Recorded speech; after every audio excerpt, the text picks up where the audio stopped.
Bright Tuty. Every student matters. Hello everyone. Now we are going to start with the last chapter of civics or political science, which is named as economic presence of the government.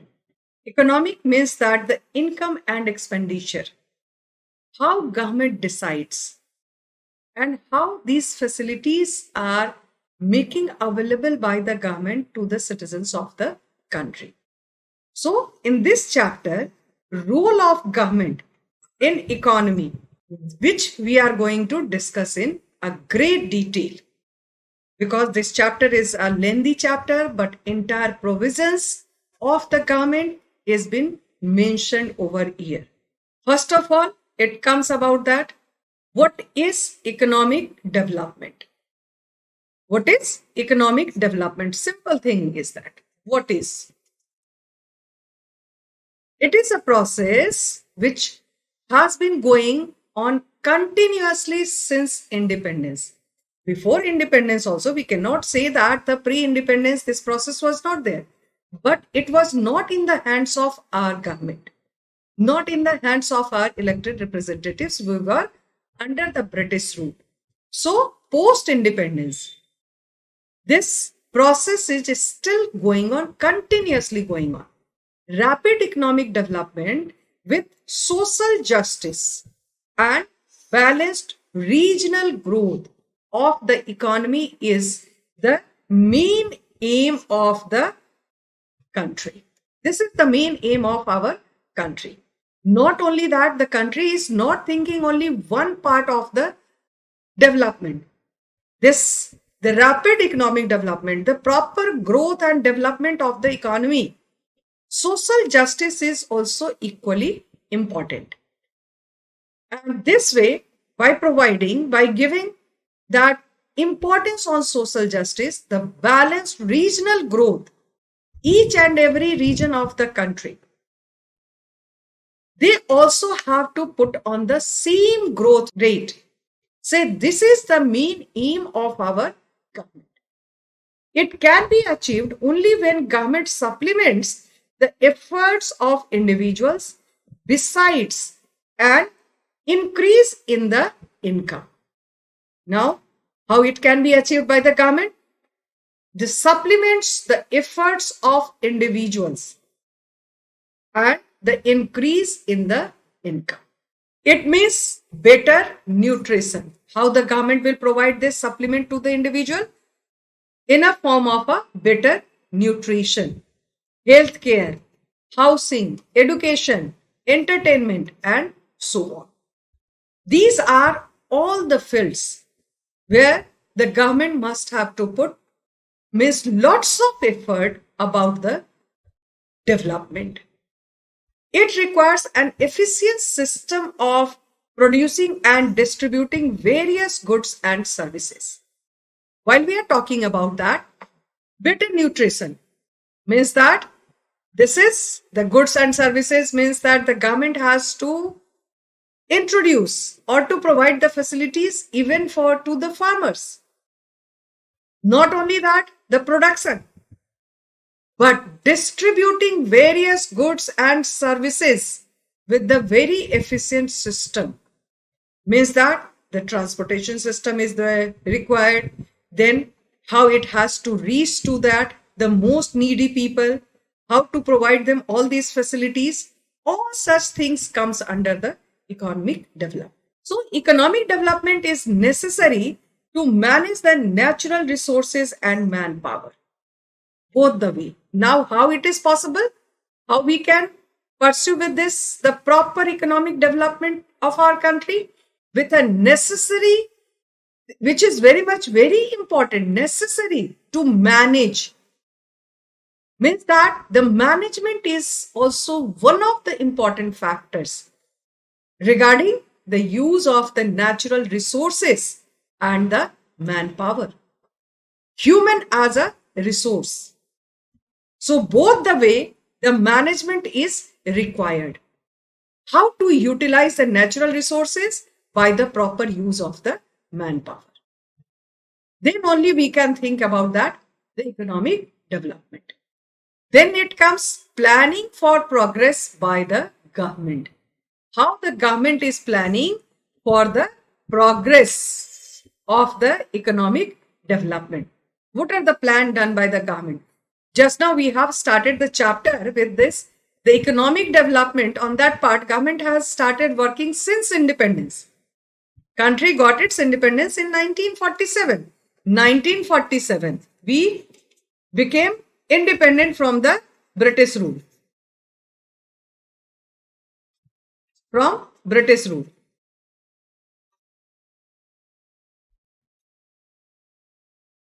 But when our constitution came into effect, it was the 1950. The complete rule, the complete guidelines were prepared by the leaders of our country, the constitution makers of our country. So in that part only, in the constitution only, the Planning Commission of India was set up in 1950. Constitutional provisions were done by the constitution makers, and according to this, for the economic development, Planning Commission is a system who can plan for the economic development of the country, and it was set up in the year 1950 as per the guidelines of directive principles of state policy, which is mentioned in the constitution. Means that directive principles of state policy, this is very important. It is written in the part 4 of our constitution, just after the fundamental rights. It is in part 3 and it is in part 4. So according to this, the part 4, this directive principles of state policy, as the every state, they are having the different types of the natural resources found over there. So these are the guidelines or the directions mentioned in the constitution, and according to this, the guidelines of the directive principles of state policy, Planning Commission has started working on it. Because every state doesn't need the same type of the planning. If we talk about the Punjab and Haryana, for example, Punjab and Haryana, they are very developed states. So for these two states, the planning is been done in a different way. If we go with the northeastern states, the government plans in a different way. So here we must, the government, while the government is trying to plan for the country's development, for the economic development of the country, they must have to consider the directive principles of state policy. The aims of the Planning Commission were, what were the aims of the Planning Commission? To assess the economic resources for example, materials, capital, etc. In this matter, the government must have to assess, the proper assessment has to be done about that, the resources, both the form, in a material or in a capital. Then to make plans so as to use the available resources optimally for the maximum use of the resources. First of all, assessment to be done. Then they have to plan how the maximum use of the resources can be done. For proper allocation of resources, to allocate, to give the direction, how the resources can be utilized at their maximum. For identifying the weak points that retard development and suggest corrective measures. The weak points, not only that the government is planning for that, the development, but they must have to identify the weaker part and they must have to work on that, the suggestive, the corrective measures, how to correct those, the weak part, how to make them strong, how to consider those weak parts. And finally, the plans to be implemented effectively. Then only assessment of the resources, utilization of the material and the capital, utilization of the maximum of that, the natural resources along with the manpower. Then also the allocation of the resources for their optimal use, the maximum use. Then the most important thing is that the weak point has also to be removed, and they must have to be corrected, and then only the plan can be implemented effectively. So this is all about the Planning Commission, which was set up or constituted in 1950. Next, it comes about 5-year plans. In our country, the Planning Commission was set up in 1950 under the chairmanship of Pandit Jawaharlal Nehru. Prime Minister is the chairman of the Planning Commission. This is a very simple. Who is the chairman of the Planning Commission? Answer is the Prime Minister. At that time in the 1950, Jawaharlal Nehru was the Prime Minister at that time, so he was the chairman of the Planning Commission. What work was done by him? To assess the country's resources and formulate the developmental plan. This assessment was done, how much resources we have in our country, and accordingly the formulation of the plan was been formulated. The plan period was decided for 5 years. This is the constitution makers, what they have decided. This plan, once the plan is ready, that will be implemented gradually and that will work for the next 5 years. This is the 5-year plan. For this reason only this plan is also known as the 5-year plan. The first 5-year plan was put into action on 1st April 1951. Each plan was meant to be for a period of 5 years. Whatever the planning has been done, that has to be kept for next 5 years. Till now, Planning Commission has developed 12 5-year plans and 6 annual plans. 5-year plans, according to the 1950, the Planning Commission of India, this plan has been set up, and first 5-year plan was implemented in 1951. Then now we are coming that only 12 5-year plans and the 6 annual plans were done by the government till now.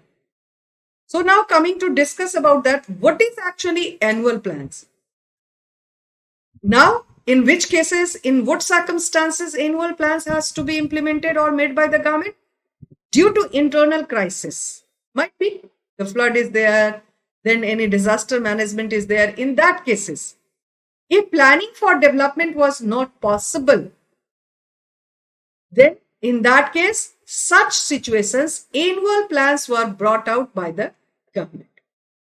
In that circumstances, annual plan has been done. Then with this, the present government, this is very important. With this, the government of the NDA, they have changed the name of the Planning Commission. The Planning Commission was named in 1950 as per the constitutional guidelines. But now it has been changed. When it was changed? 1st January 2015. The name of the Planning Commission has been changed and the new name is given Niti Aayog. Niti is actually it is abbreviative term, which means National Institute for Transforming India. And in the short form, it is Niti Aayog.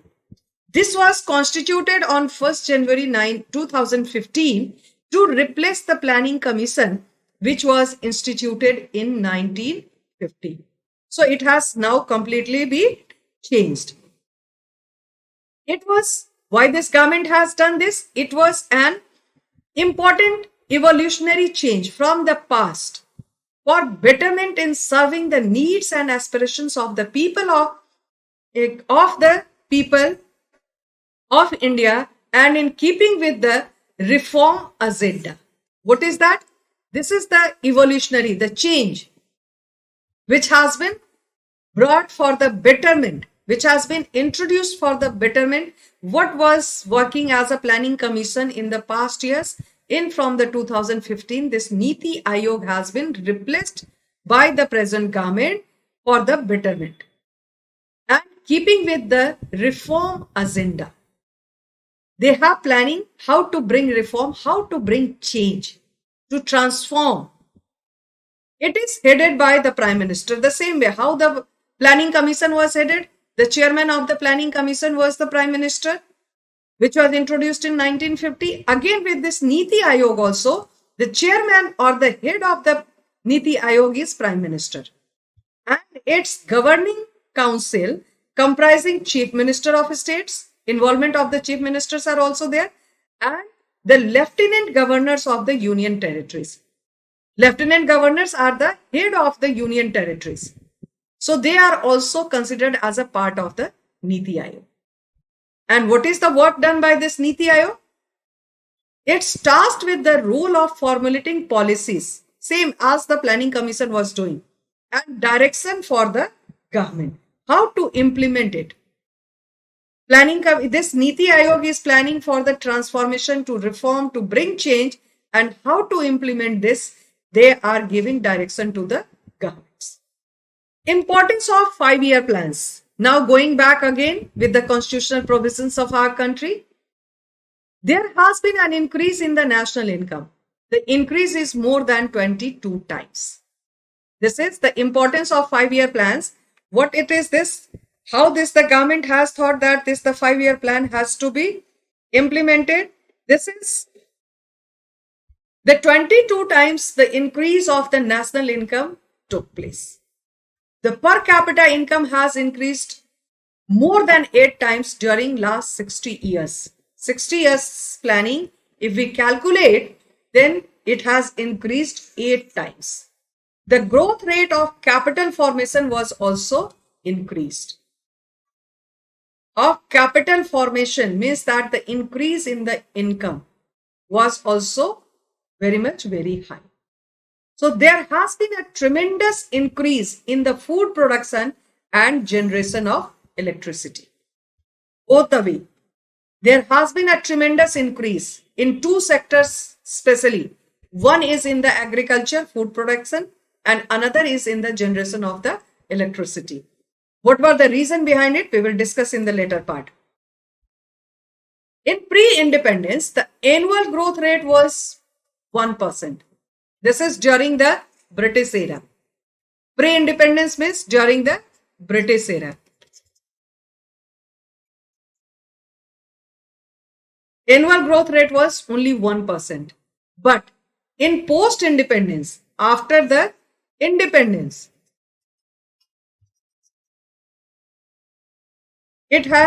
after post-independence, it has increased by 3.7%.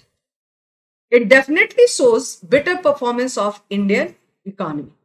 So pre and post, during the British and after the independence from the British rule, there were the increase in the growth rate by 3.7%.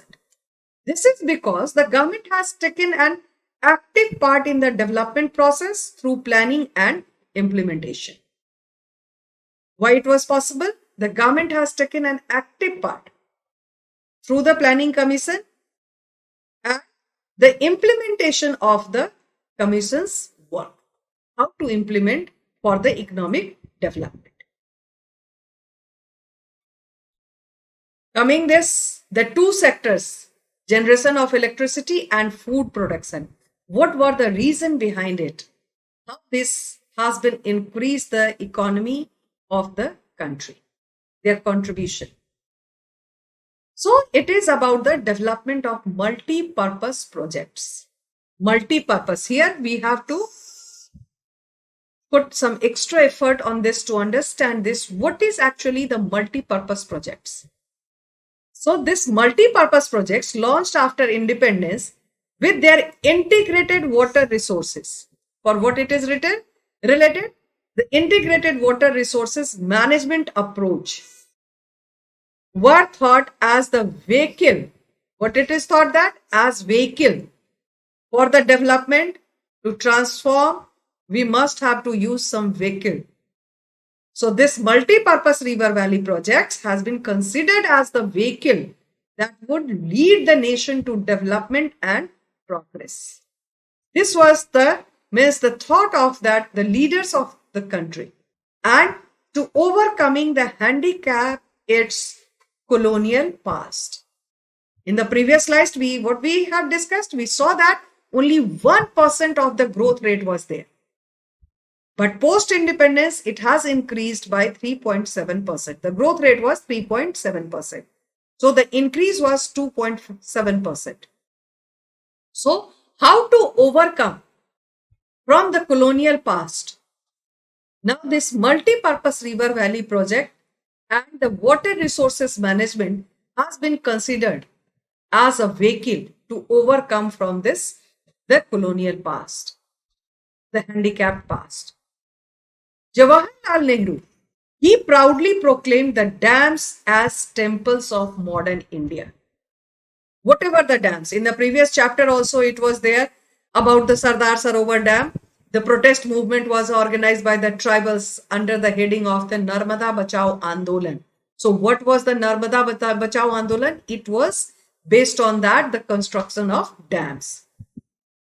So just after the independence, when the first 5-year plan was implemented, Pandit Nehru has given this statement about that, the importance of dams in the economic development of the country. Jawaharlal Nehru, what he has started calling it temples of modern India. The reason being that it would integrate development of agriculture and the village economy with rapid industrialization and growth of urban economy. So this is the reason behind it, why it has been called, the dams are being called the multi-purpose river valley project. So what are the purposes which can be get solved by this, the construction of one dam? The first is about that the development of agriculture will take place in the village for the farmers. It will increase the economy of the village. Industrialization will take place, and the growth of the urban economy will also be related to this construction of dams. Dams were traditionally built to impound rivers and rainwater that could be used later to irrigate agricultural fields. This is about that. The traditionally built impound rivers. Reservoirs has been prepared before the construction of the dam, where the water is been stored, as well as the rainwater is also stored in that impound, or they have been in the reservoirs, which can be used later for the irrigation purposes. But today, dams are built not only for irrigation, but for electricity generation also. Water supply for domestic and industrial uses. It also controls flood. It also provides the recreational sites, inland navigation, boating, and fish breeding. Try to understand the meaning of the multi-purpose. So many purposes are being solved. Not only it provides the water for irrigation, it generates electricity, hydroelectricity, which is from this. This is hydroelectricity.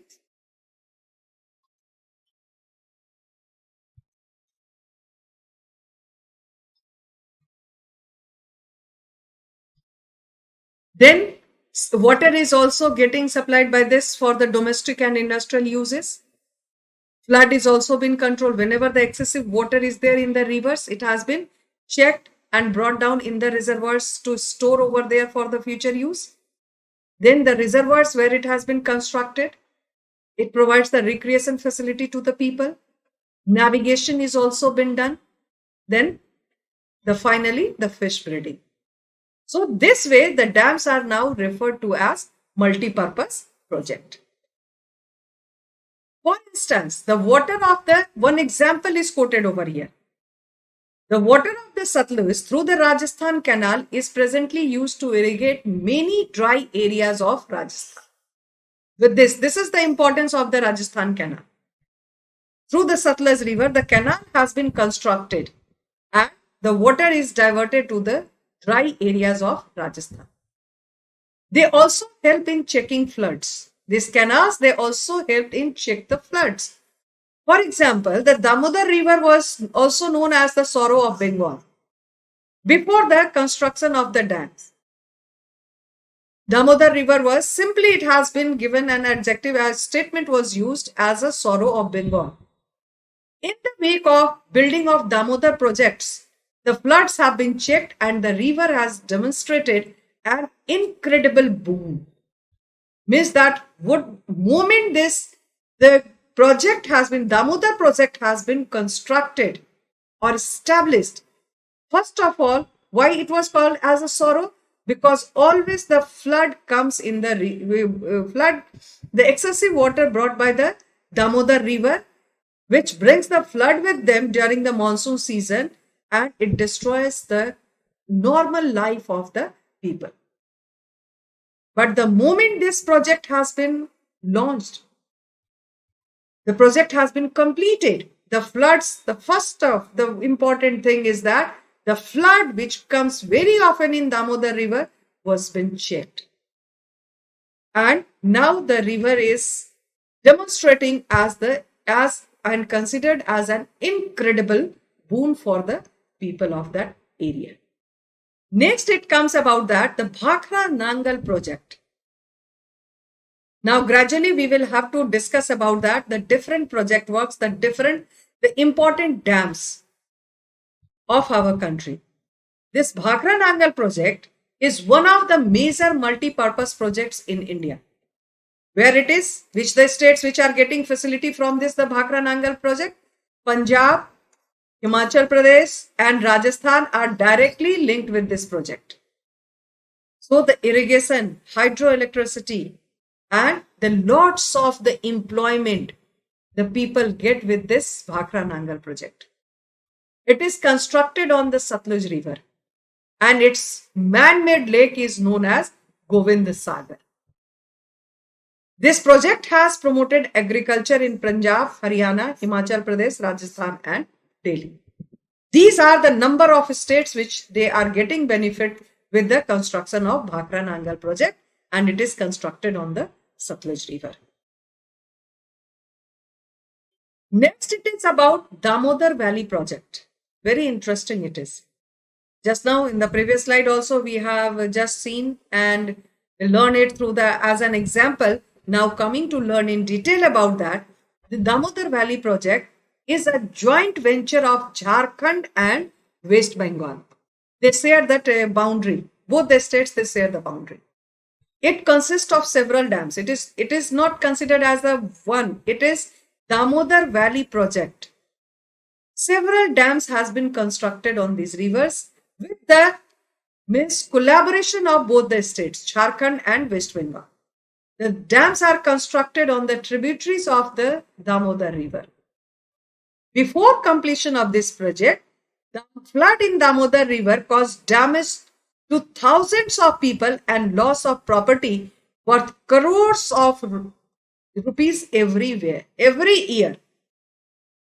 This was the experience of the people of this region, this valley, who they were living in this area. The Damodar project produces about 104 megawatt of electricity. Now see, moment the dam has been built, the project has been constructed, how beneficial it is. It produces 104 megawatt of electricity, which has proved very useful for the industrial growth of that people. Next is about the Hirakud project. It consists of 3 dams, including Hirakud Dam, the largest dam in the world across Mahanadi in Odisha. So what is the most important thing with this dam? Is the largest dam in the world. And where it is built? It is built on the river Mahanadi in Orissa, states of Orissa. The dam is 4.8 kilometers long and is flanked by dikes, means the barriers, up to a distance of about 21 kilometers. Floods are controlled and electricity up to 270 megawatt is generated from this dam. So these are the benefits of the dams. Tungabhadra project. It is a joint effort of Andhra Pradesh and Karnataka on the Tungabhadra river, a tributary of the Krishna river. It is a tributary of Krishna river. Tungabhadra is the tributary of Krishna river and a joint effort is there. One is Andhra Pradesh, another is Karnataka.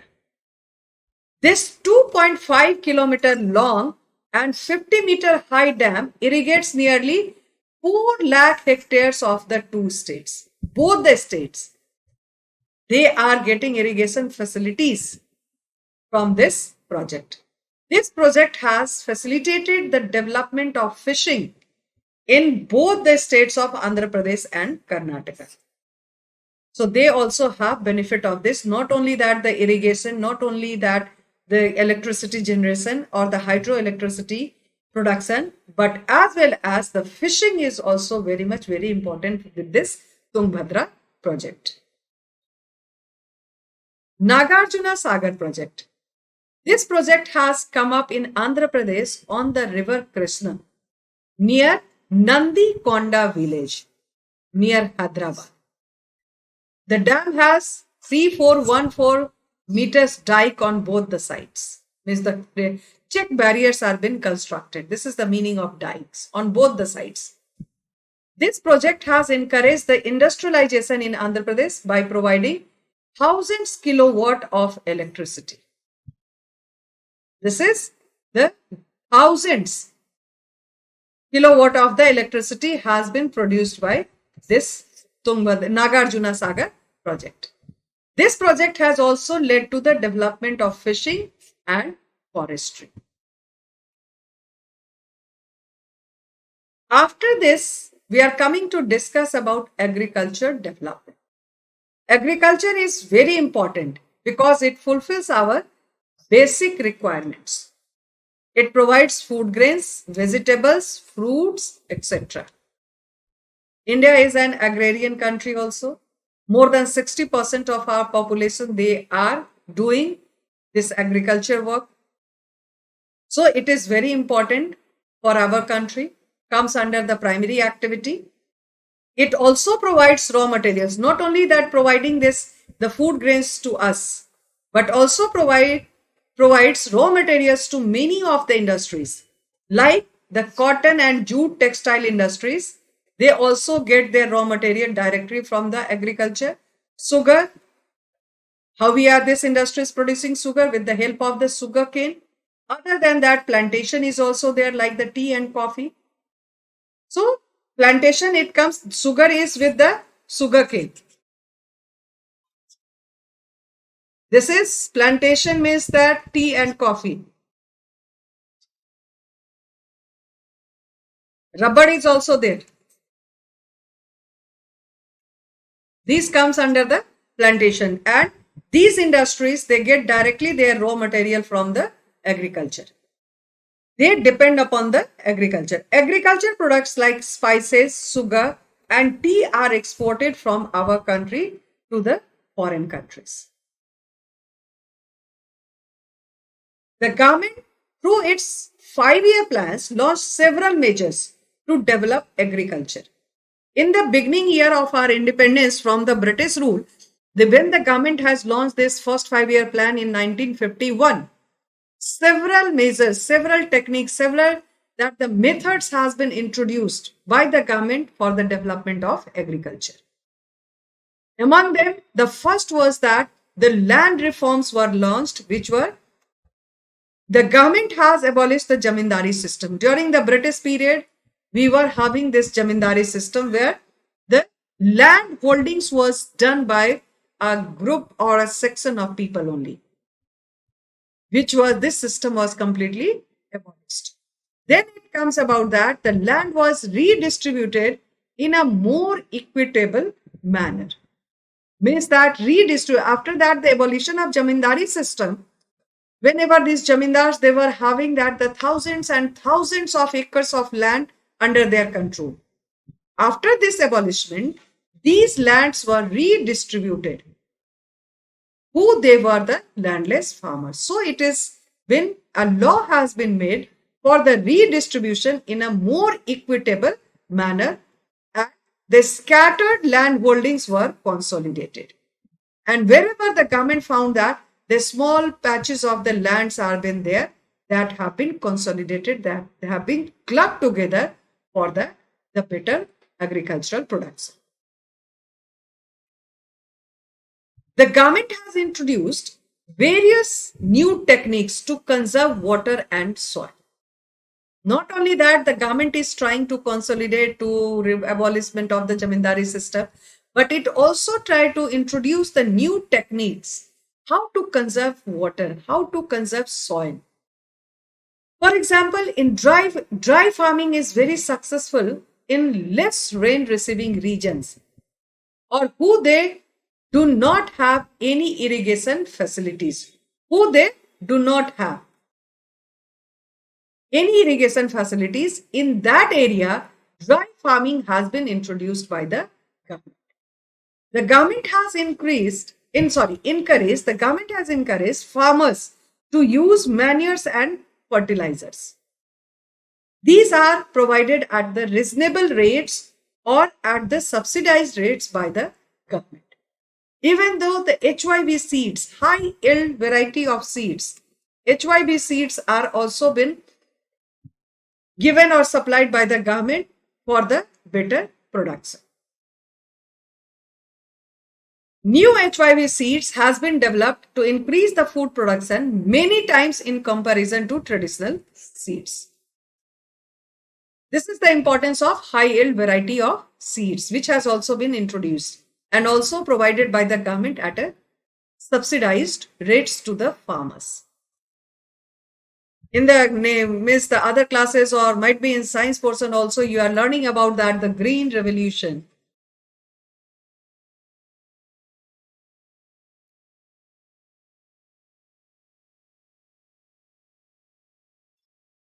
So this is all about that, the government, how they are trying to prove themselves as that for the developmental program, how to increase the agricultural produce, government is putting all these efforts. The government has set up cooperative banks, multi-purpose societies in rural areas to provide loans to the farmers. Not only that, these fertilizers, manures, conserving method of the soil and the water, they are not only that the consolidation of the lands, abolishment of the Jamindari system, but how to provide them the capital, the money which is required for the irrigation, for the crop production. Cooperative banks. With this, the farmers can avail the loan facilities. That is also provided by the government at a very less rate of interest. Multi-purpose societies has also been developed in the rural areas for this, to take care of the farmers in a better way. Food Corporation of India, which is also known as, in a short form, it is also known as FCI.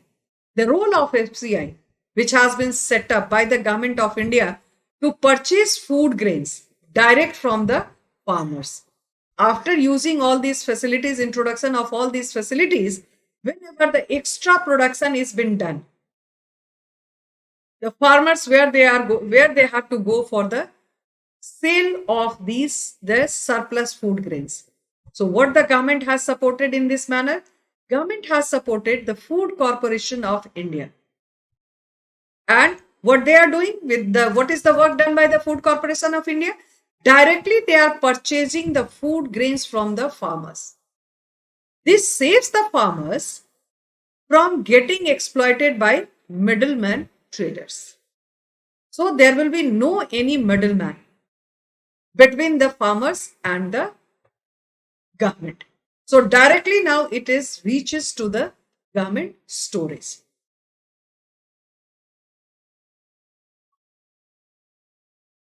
After this, the agricultural development, coming to discuss about industrial development. This is also very important for the country's growth. Country is categorized or given the rank in the world with the calculation of the number of the production units. Production units means the industries. So for the country's development, for the growth of the economic development of the country, industrial development is very important. A large number of industries were set under the second 5-year plan. Large number. First 5-year plan was focused on the agriculture. Second 5-year plan was focused on the industries.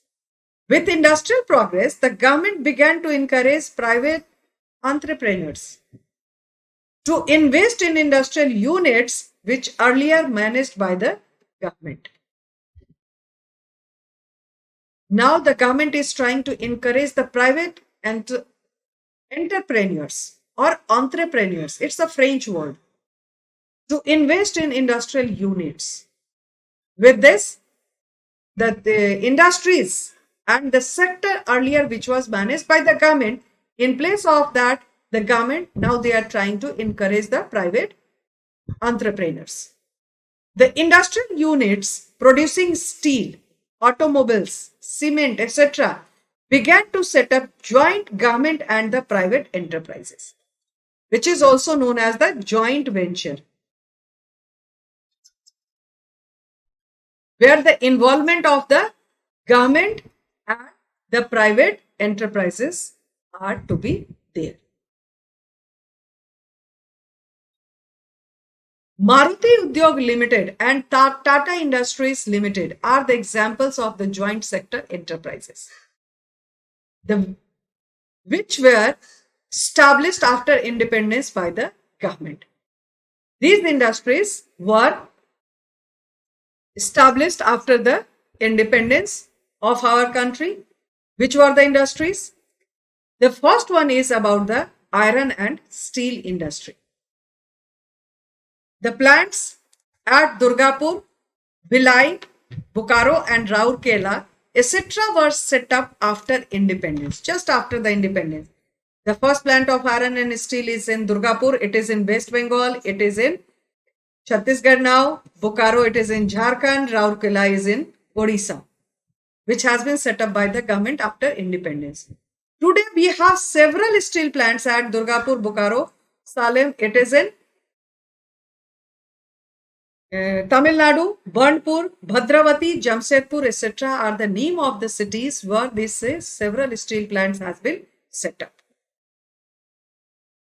Next, it is coming about that the Hindustan Machine Tools, HMT. It is very famous with the name of the watch, HMT watches. Bengaluru, Pinjar, Bengaluru, capital of Karnataka. Pinjar, it is in Haryana, Hyderabad, and Kalamasri, it is a place in Kerala. These are involved with the creation of the little and medium size machines. What is that? The full form of that, the little and the medium size of the machines creates more than 1000 watches every day. This is the production done by this Hindustan Machine Tools. And these are the name of the places where these industries are being set up, and the production is about 1000 watches every day. Heavy Engineering Corporation. The Heavy Engineering Corporation at Ranchi can make various types of whole machine plants for industries. This is known as the basic industries. This Heavy Engineering Corporation is considered as the basic industries because they provide the whole machine plants for industries such as cement, paper, sugar, textile and iron and steel. Fertilizer industries, which is where this industry plays very important role in agriculture. The first 5-year plan, the government established Sindri Fertilizer Factory. It is in Jharkhand now. Sindri is the name of a city. It is in Jharkhand. Where it is? It is in Jharkhand. First plant was set up by the government. Fertilizer factory was set up by the government at Jharkhand. Today, several fertilizer factories have been set up in different parts of country. For example, Durgapur, Barauni, Trombe, Namrup, Talcher, Neyveli. These are the name of the places which is spread throughout the country. Durgapur in West Bengal, Barauni is in Bihar, Trombe is in Maharashtra, Namrup is in Assam, Talcher is in Andhra Pradesh, Neyveli is in Tamil Nadu. So you can imagine about that, how these the fertilizer factories has been set up by the government in different parts of the country. Each of these processing plants are in public sector and they help to get increased production by utilizing chemical fertilizers and Where it has been used, this chemical fertilizers? In agriculture.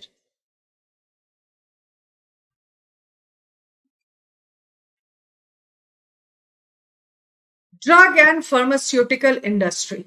These industries were established after independence. Today we have the antibiotics plant at Rishikesh, very important, very famous. The Hindustan insecticides factories at Delhi, synthetic drug plant at Hyderabad and Alwai, the Indian Drugs and Pharmaceutical Limited, which makes essential medicines at manufacturing plants at Rishikesh, Hyderabad and Gurugram. Heavy electricals. These we are discussing under the heading of the economic development of the country. And since independence, how this government they are introducing the different projects, not only to take care of the health facilities of the country, health facilities of the citizens, but also how to increase the economy of the country. This way, they have introduced the different plants, different industries in all the different sectors. Generators, transformers, water turbines, and steam turbines, etc., are produced by this industry.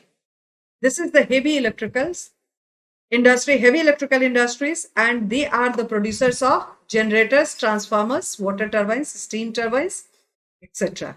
The Heavy Electricals India Limited at Bhopal and Bharat Heavy Electricals Limited, also known as BHEL, were established in 1984.